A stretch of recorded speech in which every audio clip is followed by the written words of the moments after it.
Hi guys, welcome back to my next video. നമ്മൾ ഇന്നിവിടെ നോക്കാൻ പോകുന്നത് ഏറ്റവും പുതിയ സിനിമയായിട്ടുള്ള മിറായ് എന്ന് പറയുന്ന സിനിമയെ കുറിച്ചിട്ടാണ്. ഇതൊരു പാൻ ഇന്ത്യൻ മൂവി ആയിട്ടാണ് വന്നിട്ടുള്ളത്. ഇതിലെ മെയിൻ ലീഡ് റോളിൽ വന്നിട്ടുള്ളത് നമ്മുടെ ഇതിനു മുമ്പ് ഇറങ്ങിയിട്ടുള്ള ഹനുമാൻ എന്ന് പറയുന്ന സിനിമയിലത്തെ നായകനായിട്ടുള്ള തേജ സജ്ജയാണ്. അതുപോലെ തന്നെ പുതിയൊരു നായികയാണെന്ന് തോന്നുന്നു. ഞാൻ ഇതിനു മുന്നേ സിനിമയിലൊന്നും കണ്ടിട്ടില്ല. ഋതിക എന്ന് പറയുന്ന ഒരു ലേഡിയാണ് ആക്ട്രസ് ആയിട്ട് വന്നിട്ടുള്ളത് മെയിൻ ലീഡ് റോളിൽ. അതുപോലെ തന്നെ ശ്രീയ ശരൺ ഉണ്ട്, ജയറാം ഉണ്ട്, ജഗപതി ബാബു ഉണ്ട്, വിഷ്ണു മഞ്ജു എന്ന് പറയുന്ന ഒരു ആക്ടർ ഉണ്ട്. ആളുടെ ഇതിന് മുമ്പത്തെ കുറേ ചെറിയ ചെറിയ പടങ്ങളൊക്കെ കണ്ടിട്ടുണ്ട്. പക്ഷെ വില്ലൻ വേഷത്തിൽ ആദ്യമായിട്ടാണ് കാണുന്നത് തോന്നുന്നു.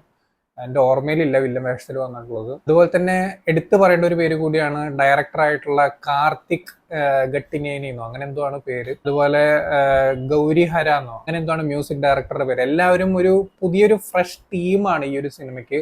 അതാണ് ഈ ഒരു സിനിമയുടെ ഏറ്റവും വലിയൊരു പ്ലസ് പോയിന്റ് ആയിട്ട് എനിക്ക് മെയിൻ ആയിട്ട് തോന്നിയിട്ടുള്ളത്.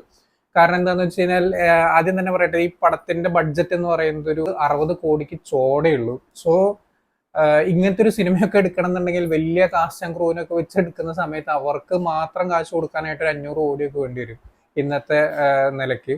സോ ഇതൊക്കെ ഒരു ഫ്രഷ് ടീം ആയതുകൊണ്ട് വളരെ കുറച്ച് ലിമിറ്റഡ് ആയിട്ടുള്ള റെമ്യൂണറേഷൻ, ബാക്കി ഫുൾ എമൗണ്ട് VFX CGI പരിപാടികൾക്ക് ഇട്ട് വെച്ചത് കൊണ്ട് ഈ ഒരു പടത്തിന്റെ ക്വാളിറ്റി എന്ന് പറയുന്നുണ്ടല്ലോ വേറെ ലെവലാണ്. എനിക്ക് നമ്മുടെ മലയാളം ഇൻഡസ്ട്രിയിൽ നിന്ന് ലോക എന്ന് പറയുന്ന സിനിമ 30 കോടി ബഡ്ജറ്റിന് താഴെയായിട്ട്, അല്ലെങ്കിൽ ഒരു 40 കോടി ബഡ്ജറ്റിന് താഴെയായിട്ട് ആ ഒരു സിനിമ വന്നു. സോ അതുപോലെ തന്നെ ഒരു വലിയൊരു കാൽവെപ്പ് അല്ലെങ്കിൽ വലിയ റെമ്യൂണറേഷൻ ഒന്നും കൊടുക്കാതെ ഒരു ഫ്രഷ് ടീമിനെ വെച്ചിട്ടും ഇത്തരത്തിൽ നല്ലൊരു VFX ആൻഡ് CGI ടീമിനൊക്കെ സംയോജിപ്പിച്ചുകൊണ്ട് നല്ലൊരു സിനിമ ഇറക്കാമെന്നാണ് മിറൈ തെളിയിച്ചിട്ടുള്ളത്. എന്നെ സംബന്ധിച്ച് ഇതൊരു ഗംഭീരമായിട്ടുള്ള ഒരു തിയേറ്ററിക്കൽ എക്സ്പീരിയൻസ് തന്നിട്ടുള്ള ഒരു സിനിമയാണ്. ധൈര്യമായിട്ട് പോയി തിയേറ്ററിൽ പോയി തന്നെ ടിക്കറ്റ് എടുത്ത് കാണാം നിങ്ങൾക്ക്. പിന്നെ എനിക്ക് എടുത്തു പറയാനുള്ള ഒരു കാര്യം എന്ന് പറയുന്നത്, ഈ ഒരു സിനിമ സംസാരിക്കുന്നത് നമ്മുടെ ഹിന്ദു സമുദായത്തിന്റെ അല്ലെങ്കിൽ ഹിസ്റ്ററി കാര്യങ്ങളൊക്കെ ഒരുപാട് കാര്യങ്ങൾ കൂട്ടിക്കലർത്തിക്കൊണ്ടാണ്, ഫിക്ഷനൊക്കെ ഉപയോഗിച്ചുകൊണ്ടാണ് ഈ ഒരു സിനിമ മുന്നോട്ട് പോകുന്നത്. ഔട്ട് ആൻഡ് ഔട്ട് ഒരു രാമായണത്തിനൊക്കെ ബേസ് ചെയ്ത് പോകുന്ന ഒരു സിനിമയാണ്. സോ അത്തരത്തിലുള്ള ഹിസ്റ്റോറിക് മിത്തോളജിക്കൽ പരിപാടികളൊക്കെ കാണാൻ ഇഷ്ടപ്പെടുന്നവർ ഈ സിനിമ കാണുന്നതാവും ഉചിതം. അല്ലാത്തവരെ സംബന്ധിച്ച് ഒരു നോർമൽ ഓഡിയനായിട്ട് കാണുകയാണെങ്കിൽ നിങ്ങൾക്ക് അത്യാവശ്യം നന്നായിട്ട് യൂസ്ഫുൾ ആവും. പക്ഷെ ഇത് ഹിന്ദു മിത്തോളജിസ്റ്റ് അല്ല, അല്ലെങ്കിൽ ജാതി മത ഭേദം എന്നൊക്കെ പറഞ്ഞിരിക്കുന്ന ആൾക്കാരെ സംബന്ധിച്ച് ഇതൊക്കെ പോയി കാണാൻ നിന്ന് കഴിഞ്ഞാൽ ചിലപ്പോൾ കളിത്തരന്നോ അല്ലെങ്കിൽ എന്തൊക്കെ വിളിക്കുന്നുള്ളത് എനിക്കറിയില്ല. ആക്ച്വലി ഞാൻ കാണാൻ കയറിയ തിയേറ്ററിലൊക്കെ 3-4 പേരൊക്കെ അങ്ങനെ പകുതിക്ക് വെച്ചൊക്കെ ഇറങ്ങി പോകുന്നതൊക്കെ കണ്ടു. സോ അത്തരത്തിലുള്ള ആൾക്കാർ കാണാൻ പോകണമെന്ന് ഞാൻ പറയില്ല. ഈ ഒരു പോയിന്റ് മനസ്സിൽ വെച്ചിട്ട് പടം കാണാൻ പോവുക. ഞാൻ അങ്ങനെയാണ് ഈ ഒരു സിനിമ അപ്രോച്ച് ചെയ്തിട്ടുണ്ടായിരുന്നത്. എന്നെ സംബന്ധിച്ച് എനിക്ക് ഹിസ്റ്റോറിക്കൽ അല്ലെങ്കിൽ മിത്തോളജിക്കൽ പരിപാടികളും അതിൻ്റെ ഒപ്പം തന്നെ ഒരു കുറച്ച് നമ്മുടേതായിട്ടുള്ള ഫിക്ഷനൊക്കെ കലർത്തി, ഇപ്പൊ നമ്മുടെ ലോക സിനിമയൊക്കെ ചെയ്തിട്ടുള്ള പോലെ അവരവരുടെ ആ ഒരു ക്യാരക്ടേഴ്സിനെ അവരുടെ ഒരു ഫിക്ഷനൊക്കെ കലർത്തിക്കൊണ്ടാണ് അവരത് ചെയ്തിട്ടുള്ളത്. സോ അപ്പോൾ ഒരു ഫ്രഷ്നെസ് നമുക്ക് ഫീൽ ചെയ്യും. അതുപോലെ തന്നെയാണ് ഈ ഒരു സിനിമയും. മിറായ് എന്ന് പറയുന്ന ഒരു പരിപാടിക്ക് വേണ്ടിയിട്ട് പോകുന്നതും അതിനെ തുടർന്നുണ്ടാവുന്ന കുറച്ച് കാര്യങ്ങളും ലാസ്റ്റ് എന്താണ് വില്ലന്റെ ബാക്ക്ഡ്രോപ്പ് കാര്യങ്ങളൊക്കെ സംസാരിക്കാൻ നല്ല രസമായിട്ട് അത് വന്നിട്ടുണ്ട്. മാന്ത്രിക താന്ത്രിക വിദ്യകളെ കുറിച്ചോ കുറച്ച് കാര്യങ്ങളൊക്കെ പറയുന്നുണ്ട്. അതൊക്കെ നല്ല രസമായിട്ട് വന്നിട്ടുണ്ട്. സിനിമ എന്ന് പറയുന്നത് ട്രെയിലർ കണ്ടാൽ നിങ്ങൾക്ക് മനസ്സിലായിട്ടുണ്ടാവും, ഒരു സാധാരണ ഒരു സൂപ്പർ ഹീറോ ഒക്കെ പടത്തിലുള്ള പോലെ തന്നെ ഒരു മിഷൻ ഇങ്ങേരിലേക്ക് നമ്മുടെ നായകൻ തേജ സജ്ജയിലേക്ക് എത്തിപ്പെടുന്നതാണ്. ആ ഒരു സംഭവം എങ്ങനെ അയാൾ മുന്നോട്ട് കൊണ്ടുപോകുന്നു എന്നുള്ളതൊക്കെയാണ് സിനിമ സംസാരിക്കുന്നത്. ബാക്കി കാര്യങ്ങൾ പറഞ്ഞു കഴിഞ്ഞാൽ സ്പോയിലർ ആവും എന്നുള്ളത് കൊണ്ട് ഞാൻ പറയുന്നില്ല. ഇതില് നമ്മുടെ ജയറാമേട്ടനൊക്കെ ഇതിൽ അഭിനയിച്ചിട്ടുണ്ട്. ജയറാമേട്ടന്റെ പോസ്റ്ററൊക്കെ വന്ന സമയത്ത് ഒരുപാട് ഊക്ക് കിട്ടി എന്നുള്ളതാണ് എൻ്റെ അറിവ്. ഞാൻ കുറെ ട്രോൾ പോസ്റ്റുകളൊക്കെ കണ്ടിട്ടുണ്ടായിരുന്നു. പക്ഷെ ഈ ഒരു സിനിമയ്ക്കകത്തുണ്ടല്ലോ വെടിച്ചില്ലായിട്ട് മൂപ്പര് പെർഫോം ചെയ്തിട്ടുണ്ട്. അഗസ്ത്യമുനിയുടെ വേഷമാണ് മൂപ്പർക്ക്. അഗസ്ത്യമുനിയുടെ ആ ഒരു സെറ്റപ്പും കാര്യങ്ങൾക്കും പുറമെ ഒരു ന്യൂ ജനറേഷൻ അഗസ്ത്യമുനി ആയിട്ട് കൂടി മൂപ്പര് ഇതിൽ പെർഫോം ചെയ്യുന്നുണ്ട് ഒരു സമയത്തില്. അതൊക്കെ നല്ല രസമായിട്ട് വന്നിട്ടുണ്ടായിരുന്നു. എന്നെ സംബന്ധിച്ച് ഭയങ്കര രീതിയിൽ ഇഷ്ടപ്പെട്ടു. ഞാൻ നന്നായിട്ട് എൻജോയ് ചെയ്ത് കണ്ട ഒരു പ്രസന്റേഷൻ ആയിരുന്നു അഗസ്ത്യമുനിയുടെ ആ ഒരു സംഭവം. ഞാൻ ഇതിനു മുന്നേ അങ്ങനെ സിനിമകളിൽ ഞാൻ കണ്ടിട്ടില്ല. ഈ ഒരു സിനിമയ്ക്കകത്ത് നമ്മുടെ ജയറാമേട്ടന്റെ ഒരു ക്യാരക്ടർ അഗസ്ത്യമുനി നമുക്കൊരു മോട്ടിവേഷണൽ പരിപാടികളൊക്കെ പല സന്ദർഭങ്ങളിലായിട്ട് തരുന്നുണ്ട്. ഇപ്പൊ ശ്രീയ ശരണിനോട് പറയുന്ന കുറച്ച് ഡയലോഗ്, അതുപോലെ തന്നെ തേജ സജ്ജയോട് പറയുന്ന ഡയലോഗ്, മൂപ്പരായിട്ട് തന്നെ പറയുന്ന കുറച്ച് കാര്യങ്ങളും സംഭവങ്ങളൊക്കെ ഉണ്ട്. അതൊക്കെ അടിപൊളിയായിട്ട് വന്നിട്ടുണ്ടായിരുന്നു. പിന്നെ എടുത്തു പറയാനുള്ള ഒരു പെർഫോമൻസ്, ഞാൻ നേരത്തെ പറഞ്ഞ ഋതിക എന്ന് പറയുന്ന ആക്ട്രസ് വളരെ കാം ആൻഡ് ക്വയറ്റ് ആയിട്ടുള്ള ഒരു പൊട്ടിത്തെറിച്ചുകൊണ്ടുള്ള ഒരു ക്യാരക്ടർ ഒന്നല്ല, അല്ലെങ്കിൽ നായിക പ്രാധാന്യമില്ലാതെ വെറുതെ 2 പാട്ടിനും ഡാൻസിനും വേണ്ടിയിട്ട് വരുന്ന ഒരു നായികയൊന്നല്ല. വളരെ അർത്ഥവത്തായിട്ടുള്ള വളരെ റിലവന്റ് ആയിട്ടുള്ള ഒരു ക്യാരക്ടറാണ് ഈ ഒരു സിനിമയ്ക്കകത്ത് നായികയ്ക്ക് കൊടുത്തിട്ടുള്ളത്. ഇതിൽ ആക്ച്വലി എനിക്ക് തോന്നുന്നു അങ്ങനെ പാട്ടും ഡാൻസ് ഒന്നും ഇല്ല ഈ ഒരു പടത്തിനകത്ത്. 2.25 മണിക്കൂർ 2 മണിക്കൂർ 50 മിനിറ്റും പടം ഇങ്ങനെ പറഞ്ഞു പോകുന്ന കാര്യങ്ങൾ പറയേണ്ട പോലെ പറഞ്ഞു പോയിട്ടുണ്ട്. അതിനിടയ്ക്ക് കുറച്ച് ഐറ്റം ഡാൻസും അല്ലെങ്കിൽ അങ്ങനത്തെ പരിപാടികളൊന്നും വെച്ചിട്ട് നമ്മളെ ബോറടിപ്പിച്ചിട്ടില്ല. ഉള്ള എന്താ പറയുക ഡിവോഷണൽ പരിപാടികളും കാര്യങ്ങളൊക്കെ ഗംഭീരമായിട്ടാണ് പേഴ്സണലി ഫീൽ ചെയ്തിട്ടുണ്ടായിരുന്നത്.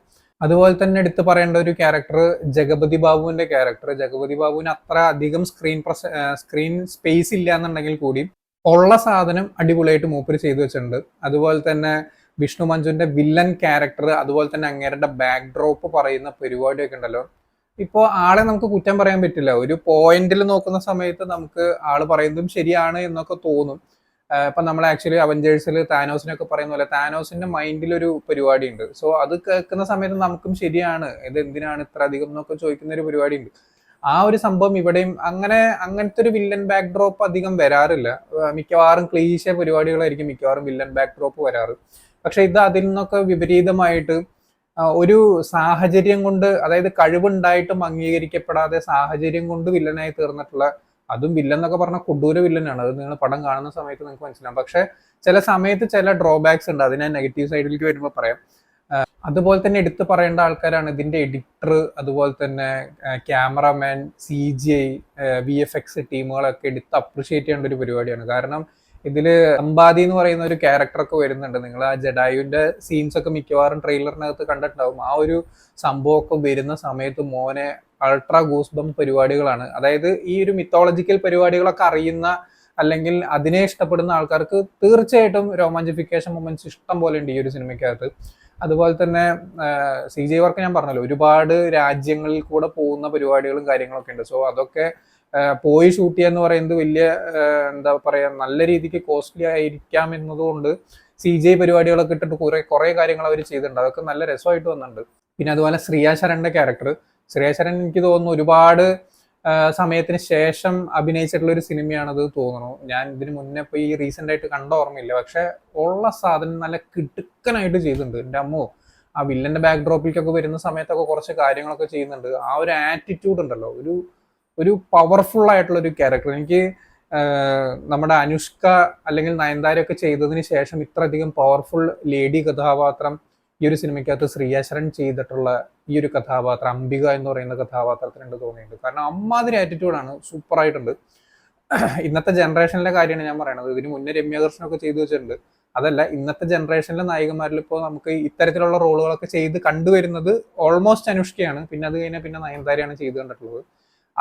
അത് കഴിഞ്ഞിട്ട് പിന്നെ ശ്രിയ ശരൺ ഇത്ര അടിപൊളിയായിട്ട് ചെയ്യുന്നത് കണ്ടപ്പോൾ നല്ല രീതിക്ക് ആസ്വദിച്ച് കണ്ട ഒരു സീക്വൻസുകളായിരുന്നു ശ്രിയ ശരന്റെ.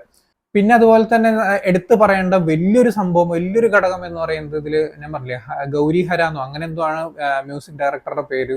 അടിപൊളി വർക്കായിരുന്നു. നമുക്കൊരു ബാഹുബലിയൊക്കെ കാണുന്ന ഒരു അത്രയും ഒരു ബ്രഹ്മാണ്ഡ ഫീലൊക്കെ തരാനായിട്ട് അങ്ങേരുടെ ആ ഒരു ബാക്ക്ഗ്രൗണ്ട് സ്കോറിന് കഴിഞ്ഞിട്ടുണ്ട്. ഇപ്പോൾ ബാഹുബലിയുടെ അത്രയൊന്നും ഞാൻ പറയുന്നില്ല, പക്ഷെ നമുക്ക് ആ ഒരു മിനിമൽ ബഡ്ജറ്റിൽ നിന്നുകൊണ്ട് ആ വിഷ്വൽസിന്റെ ഒപ്പം നമ്മളെ അതായത് എലിവേറ്റ് ചെയ്യിക്കേണ്ട സീക്വൻസുകൾ ഉണ്ട്. അതൊക്കെ വളരെ ഗംഭീരമായിട്ട് മൂപ്പര് ചെയ്തിട്ടുണ്ട്. പിന്നെ അതുപോലെ തന്നെ നമ്മുടെ നായകൻ തേജ സജ്ജ, ഞാൻ അത്ഭുതപ്പെട്ടു പോയത് എന്താണെന്ന് വെച്ചാൽ ഇത്ര വലിയൊരു സിനിമയ്ക്കകത്ത് ഇങ്ങനെ കാസ്റ്റ് ചെയ്തത് എന്നെ വളരെയധികം അത്ഭുതപ്പെടുത്തിയ ഒരു കാര്യമാണ്. കാരണം എന്താണെന്ന് വെച്ച് കഴിഞ്ഞാൽ ഇത് വലിയ വലിയ സ്റ്റാറുകളൊക്കെ ചെയ്യേണ്ട ഒരു പരിപാടിയാണ് ഈ ഒരു സംഭവം. പക്ഷെ എനിക്ക് തോന്നുന്നു ഇതിന് മുന്നത്തെ ഹനുമാൻ എന്ന് പറയുന്ന പടം, സൂപ്പർ ഹീറോ പടം, അത് മൂപ്പര് വളരെ ഗംഭീരമായിട്ട് ഉള്ളൊരു ഔട്ട്പുട്ട് കൊടുത്തത് കൊണ്ടാണെന്ന് തോന്നുന്നു ഈ ഒരു സിനിമയും ഇങ്ങനെ കൊണ്ട് പുൾ ഓഫ് ചെയ്യാൻ പറ്റുമെന്നുള്ളൊരു കോൺഫിഡൻസ് ഇവർക്ക് വന്നിട്ടുള്ളത്. ആ ഒരു തുടക്കത്തിലെ കുറച്ച് സീക്വൻസുകൾ അതിനെ മൂപ്പര് ട്രാക്കിലായിട്ട് മൂപ്പര് ആ ഒരു പവർഫുൾ ആയിട്ട് തന്നെ കൊണ്ടുപോകുന്നുണ്ട്. ആ ഒരു ക്യാരക്ടർ നല്ല രസമായിട്ട് കുറച്ച് കോമഡി കാര്യങ്ങളൊക്കെ ആയിട്ട് പോകുന്നുണ്ട്. അതും അത്യാവശ്യം നല്ല രീതിക്ക് ചെയ്തിട്ടുണ്ട്. ആക്ഷൻ സീക്വൻസുകളും അത്യാവശ്യം നല്ല രീതിക്ക് വെടിപ്പായിട്ട് ചെയ്യുന്നുണ്ട്. ഒരു 4-5 ആക്ഷൻ സീക്വൻസുകൾ ഉണ്ട്. അത് എടുത്ത് പറയുമ്പോൾ തന്നെ വില്ലൻ സൈഡിൽ ഒരു ലേഡി കഥാപാത്രം ഉണ്ട്. ഒരു ചൈനീസ് ആണോ അതോ ജാപ്പനീസ് ആണോ അങ്ങനത്തെ ഒരു ലേഡി, ആ ഒരു 37 വന്നിട്ടുള്ള ഒരു ആക്ഷൻ സീക്വൻസുകൾ ഉണ്ടല്ലോ, ചെത്തറി എന്ന് പറഞ്ഞ ചെതറൻ ആക്ഷൻ സീക്വൻസ് ആയിരുന്നു. മൂപ്പര് ഒരു ഇന്റർനാഷണൽ ടച്ചോട് കൂടിയിട്ടുള്ള ഒരു പരിപാടിയാണ് മൂപ്പര് പിടിച്ചേക്കുന്നത്. ഇതിന്റെ നെഗറ്റീവ് സൈഡ് എനിക്ക് തോന്നിയിട്ടുള്ള എന്താണെന്ന് വെച്ചാൽ സെക്കൻഡ് ഹാഫ് ആണ്. കാരണം ഫസ്റ്റ് ഹാഫ് നമ്മൾ ആ ഒരു നായകൻ ട്രാക്കിലേക്ക് എത്തിയതിന് ശേഷം പിന്നെ നമ്മൾ പ്രെഡിക്റ്റ് ചെയ്യുന്നത് പോലെ തന്നെയാണ് കഥകളൊക്കെ മുന്നോട്ട് പോകുന്നതൊക്കെ. പക്ഷെ കുറച്ചും കൂടിയും ട്രിം ചെയ്ത് വന്നിരുന്നെങ്കിൽ കുറച്ചും കൂടിയും എഫക്റ്റീവ് ആയെന്ന് എനിക്ക് തോന്നിയിരുന്നു. അതുപോലെ തന്നെ നായകനും വില്ലനും തമ്മിലുള്ള ഫേസ് ഓഫ് ഞാൻ ഇങ്ങനെയല്ല പ്രതീക്ഷിച്ചിട്ടുണ്ടായിരുന്നു. കാരണം അമ്മാതിരി പവർഫുൾ ആയിട്ടുള്ള വില്ലനാണ്. നായകൻ അത്രയും പവർ ഇല്ല എന്ന് വേണമെങ്കിൽ പറയാം. നായകൻ ഒരു ഘട്ടത്തിൽ പരാജയപ്പെടും, എന്നിട്ട് പിന്നെ തിരിച്ചടിക്കുന്നതാണ്. പക്ഷെ ആ തിരിച്ചടിക്കുന്ന ഒരു ഒറ്റ അടിയിൽ മൂപ്പര് വില്ലൻ കഴിയുന്നുള്ളതാണ്. അതായത് ഫേസ് ഓഫിന് കട്ടയ്ക്ക് കട്ട ഫേസ് ഓഫ് വരുന്നതിന് മുമ്പ് പടം തീർന്നു പോയി. സോ അതെനിക്ക് വല്ലാത്തൊരു ഡിസപ്പോയിന്റ്മെന്റ് ആയിരുന്നു.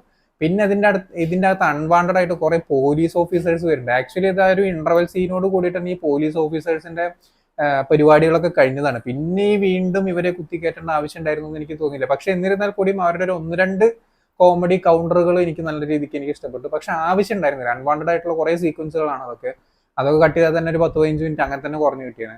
സോ ബാക്കിയൊക്കെ എന്നെ സംബന്ധിച്ച് അത്യാവശ്യം നല്ല രീതിക്ക് വെടിപ്പായിട്ട് ചെയ്തു വെച്ചിട്ടുള്ള ഒരു പരിപാടി കാര്യങ്ങളായിട്ടാണ് മിറായി എനിക്ക് തോന്നിയിട്ടുള്ളത്. ലോകയ്ക്ക് ശേഷം ഒരു ലോ ബഡ്ജറ്റിൽ അവരെ സംബന്ധിച്ച്, അതായത് സൗത്ത്, അതായത് കേരളം ഒഴികെയുള്ള സൗത്ത് ഇൻഡസ്ട്രിയെ സംബന്ധിച്ച് ഈ 60 കോടി ബഡ്ജറ്റ് എന്ന് പറയുന്നത് വലിയ സംഭവമൊന്നുമല്ല. ആ ഒരു ബഡ്ജറ്റിൽ ഇത്ര വലിയൊരു സംഭവം ഇറക്കുക എന്ന് പറഞ്ഞു കഴിഞ്ഞാൽ വലിയൊരു അഭിനന്ദനം അർഹിക്കുന്ന ഒരു പരിപാടി തന്നെയാണ്.